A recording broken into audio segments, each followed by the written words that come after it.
Hello दोस्तों, welcome back to my channel. अगर आपने इस चैनल को सब्सक्राइब नहीं किया तो प्लीज़ सब्सक्राइब कर लीजिए क्योंकि ये बिल्कुल फ्री है। तो कहानी शुरू होती है जहां हम देखते हैं गोल्डन बॉय की शरीर के टुकड़े को कुछ सफाई कर्मचारी साफ कर रहे थे, क्योंकि पिछले सीजन में हमें दिखाया गया था कि गोल्डन बॉय खुदकुशी करने के लिए आसमान में जाके फट गए थे। तभी उसका शरीर का पूरा चित्रे वित्रे पूरे यूनिवर्सिटी में गिर चुका था और साथ साथ उनके दोस्तों को भी दिखाया जाता है जो बहुत दुखी थे। तभी वहाँ पे कैट आती है, लेकिन पुलिस वाले उसे अंदर नहीं जाने देते। तभी कैट एक पुलिस वाले के हाथ में हाथ रख के उसे अपने बस में करके फिर वो अंदर आ जाती है। फिर सीन शिफ्ट होता है। तभी हमें इंदिरा को देखते हैं जो अपनी टीम के साथ बैठ के डिस्कस कर रहे थे इस सिचुएशन को कैसे संभालना है और किसे नंबर 1 पे भेजना है, किसे नंबर 2 पे भेजना है और ऐसा क्या किया जाए कि हम पर कोई दबाव ना आए। तभी हम मारी को देखते हैं जो एमा के कमरे में आती है। एमा उसे देखते ही हग करती है, फिर उसको अपनी बातों से पकाने लगती है जिससे मारी चिढ़ जाती है और सोने चले जाती है। उसके दूसरे दिन हम देखते हैं मारी से सेल्फी खिंचाने के लिए एक लड़का आता है। मारी मना करने ही वाली थी, तभी वो वहाँ से सेल्फी खींच के निकल जाता है। फिर उसके बाद एक दूसरा लड़का आता है जो कि लाइव वीडियो में उसके साथ सेल्फी लेना चाह रहा था। तब मारी गुस्से से पूछती है ये सब क्या हो रहा है। तभी वो लड़का बताता है आपको नहीं पता, आपको टॉप 10 में जगह मिल चुका है। और वो लड़का अपना दूसरा मोबाइल निकाल के उसको रैंकिंग लिस्ट दिखाने लगता है जिसमें मारी शॉक्ड हो जाती है। फिर हमें दिखाया जाता है एंड्रे को नंबर 1 पे और जॉर्डन ली को नंबर 5 पे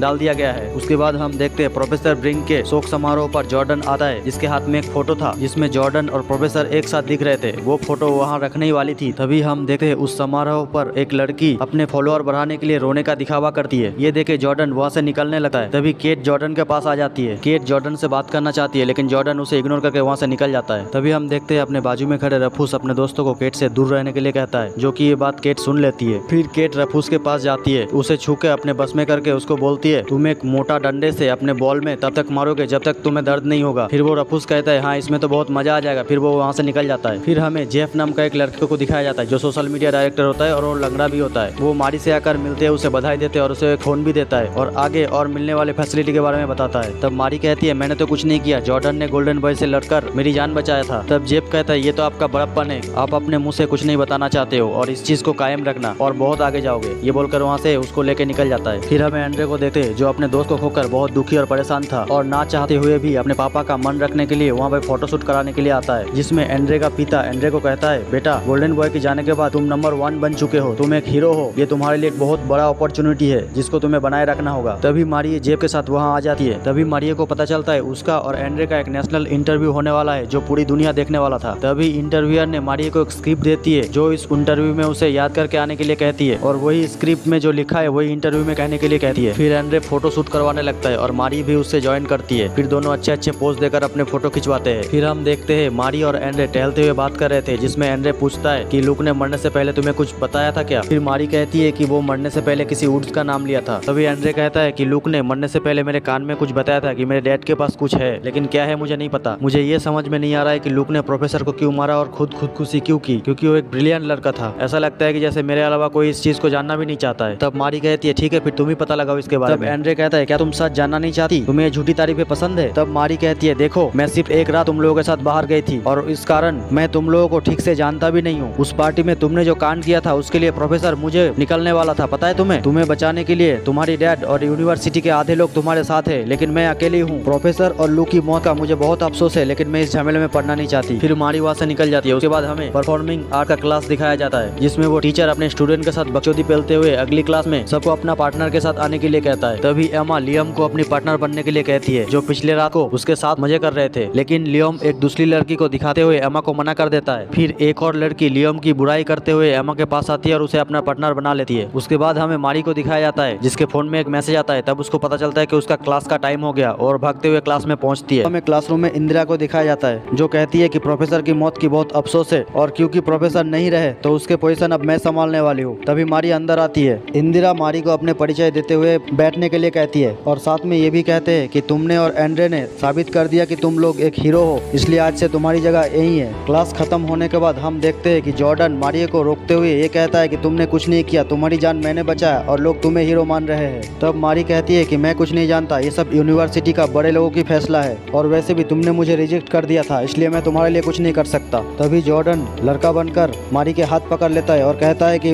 मुझे बचा लो, क्योंकि प्रोफेसर के मरने के बाद मेरा कोई वजूद ही नहीं है, मेरे को कोई नहीं पूछता। अगर इंटरव्यू में तुम सच बताओगे तो लोग मेरे को भी जानने लगेंगे। तब मारी कहती है कि ये सब मेरे हाथ में नहीं है, उन लोगों ने मुझे एक स्क्रिप्ट दिया है। तब जॉर्डन कहता है वो इंटरव्यू लाइव होने वाली है, तुम जो भी कहोगे उन लोगों को दिखाना पड़ेगा, प्लीज मुझे बचा लो। तब मारी हाँ में मुंडी हिलाते वहाँ से निकल जाती है। फिर हम देखते हैं कि गोल्डन बॉय की घर के सामने कुछ रिपोर्टर आए थे जो उनके माता पिता के ऊपर कीचड़ उछल रहे थे। ये न्यूज एंड्रे और कैट भी देख रही थी। तब कैट कहती है कि उन लोगों ने उनको भी नहीं छोड़ा, गोल्डन बॉय के माता पिता बहुत अच्छा आदमी थे। फिर एंड्रे कहता है कि उसने खुदकुशी किया ही क्यों है, क्योंकि वो दोनों गोल्डन बॉय को बहुत मिस कर रहे थे। फिर कैट पूछती है कि लुक की जगह तुम होते तो क्या करते। तब एंड्रे कहता है कि इस केस के जड़ तक पहुंचे बिना वो चैन से नहीं बैठा। फिर हमें एमा को दिखाया जाता है जो अपने नए पार्टनर के साथ कुछ एक्ट प्ले करने के लिए इंटरनेट में सर्च कर रहा होता है। तभी बातों बातों में एमा ने अपने नए पार्टनर को अपने राज के बारे में बता देता है कि उसे छोटे होने के लिए उल्टी करना पड़ता है और ऐसा बार बार करना उसे बिल्कुल पसंद नहीं है। फिर वो दूसरी लड़की कहती है कि तुम्हें बहुत लोग चाहते हैं, तुम्हारे यूट्यूब में मिलियंस में फॉलोअर है और मेरे पास 10,000 भी फॉलोअर्स नहीं है। फिर हम मारिया को देखते हैं जिसे इंदिरा ने बुलाई थी। मारिया अंदर आते ही इंदिरा कहती है आजकल तुम बहुत स्ट्रेस में रहती हो, मैं तुम्हारी मदद कर सकती हूँ। लेकिन मारी को इंदिरा से कोई मदद नहीं चाहिए था। तब इंदिरा पूछती है तुम्हारे यहाँ आने का असली वजह। इसके जवाब में मारी कहती है कि मेरे को बहुत पैसा कमाना है और मेरा एक बहन है, लेकिन वो अभी कहाँ है मुझे नहीं पता, शायद मैं पैसा कमा लूंगी तो मैं उसे ढूंढ पाऊंगी, फिर हम एक फैमिली होंगे। ये बोल के मारी वहाँ से निकलने लगती है। तभी इंदिरा कहती है अगर तुम्हें मेरी जरूरत है तुम मेरे पास आ सकती हो। मारी के चले जाने के बाद इंदिरा एक सीक्रेट कमरे में आती है जहाँ पे सैम कैद था। वो लोग वहाँ पे सैम को टॉर्चर कर रहे थे। फिर हम देखते हैं कैट और एंड्रे लुक के कमरे में आता है जहाँ पे उसका कुछ भी सामान नहीं था। उन दोनों को समझ में नहीं आ रहा है कि यहाँ पे चल क्या रहा है। फिर हमें एमा को दिखाया जाता है वो कहीं जा रही थी। तभी बाकी स्टूडेंट उसका मजाक उड़ा रहा था क्योंकि उसका सुपर पावर को एक्टिवेट करने के लिए उसे उल्टी करना पड़ता है। ये राज उसने सिर्फ अपनी क्लास पार्टनर को बताया था जो कि एक वीडियो बना के वायरल कर दिया था। तब मारी उसके पास जाती है और उसे कहती है तुमने ऐसा क्यों किया। तो वो लड़की कहती है कि ये राज रखना था क्या, मुझे तुमने पहले नहीं बताया तो मैंने सोचा कि इसी के ऊपर एक वीडियो बना लेते। तभी एमा कहती है हाँ इसमें तुम्हारा फॉलोअर भी बढ़ेंगे और ये बोल के वहाँ से निकल जाती है। फिर हमें कैट और एंड्रे को दिखाया जाता है। तभी एंड्रे का नजर एक जली हुई सीसीटीवी कैमरे के ऊपर जाता है। ये देख के वो सोचने लगता है ये कैसे हो सकता है। तभी उसे याद आता है कि इस लुक ने उसे कहा था कि उसके डैड के पास कुछ है। तभी वो अपने डैड के स्टैचू के पास चले जाता है और अपने पावर से उसे फोड़कर वहाँ से एक सामान निकालता है जो कि एक मोबाइल होता है और उस मोबाइल के अंदर एक वीडियो होता है जिसमें लुक कहता है कि अगर तुम ये वीडियो देख रहे हो इसका मतलब सब कुछ बर्बाद हो चुका है। सैम उसके कैद में है,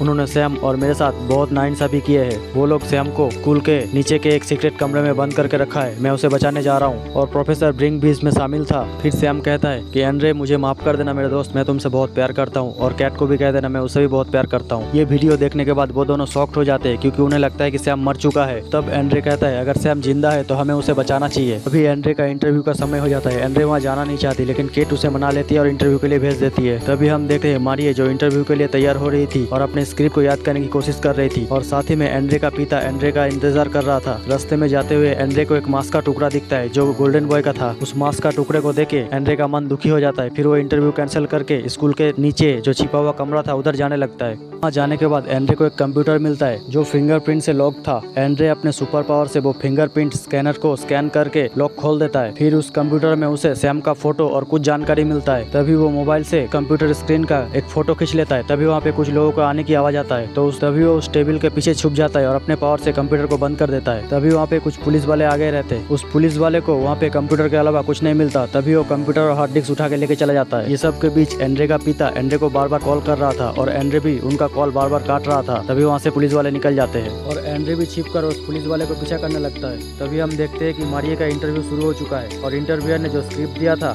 उसी स्क्रिप्ट में जो भी लिखा था मारिया उसी हिसाब से बोलते जा रही थी और ये लाइव इंटरव्यू जॉर्डन अपने मोबाइल में देख रहा था। मारिया के बात सुनकर वो जॉर्डन दुखी हो जाता है क्योंकि वो झूठ बोल रही थी। मारिया के इंटरव्यू खत्म होने के बाद वो अपने कमरे में आ जाती है और अपने बैग से एक फोटो निकाल कर देख रही थी जिस फोटो में उसका माँ बाप और उसकी बहन भी थी। फोटो देखते हुए वो बहुत इमोशनल हो जाती है। उसके बाद सीन शिफ्ट होता है एंड्रे पर जो कि पुलिस वाले का पीछा कर रहा था। तभी वहाँ पे एक कैंपस सिक्योरिटी आ जाता है और उस पुलिस वाले उस सिक्योरिटी को मार देता है। ये देख के एंड्रे छिप जाता है। फिर थोड़ी देर बाद देखता है उसके पीछे एक पुलिस वाला गन तान के खड़ा है। एंड्रे अपने पावर से उस पुलिस वाले के हाथ से गन गिरा देता है। तभी वहाँ पे एक और पुलिस वाली आ जाती है जो दूसरे पुलिस वाले को रोक रही थी। तभी हम ये देखते हैं कि केट वहाँ पहुँच चुका था और दूसरे पुलिस वाले को अपने बस में कर लिया था जिसके कारण वो ऐसा बर्ताव कर रही थी। फिर केट उन दोनों को अपने बस में कर लेती है जिसके कारण एंड्रे बच जाता है। करने के बाद केट की एनर्जी लॉस हो जाती है और वो बेहोश होने लगती है और इसी के साथ सीजन 2 की कहानी यहीं पे खत्म हो जाती है। तो अगर अभी तक आप इस वीडियो को मेरे साथ एंजॉय कर रहे हो तो इस वीडियो को लाइक और चैनल को सब्सक्राइब करके जरूर जाना। बाकी मिलेंगे अगली वीडियो पे। बाय।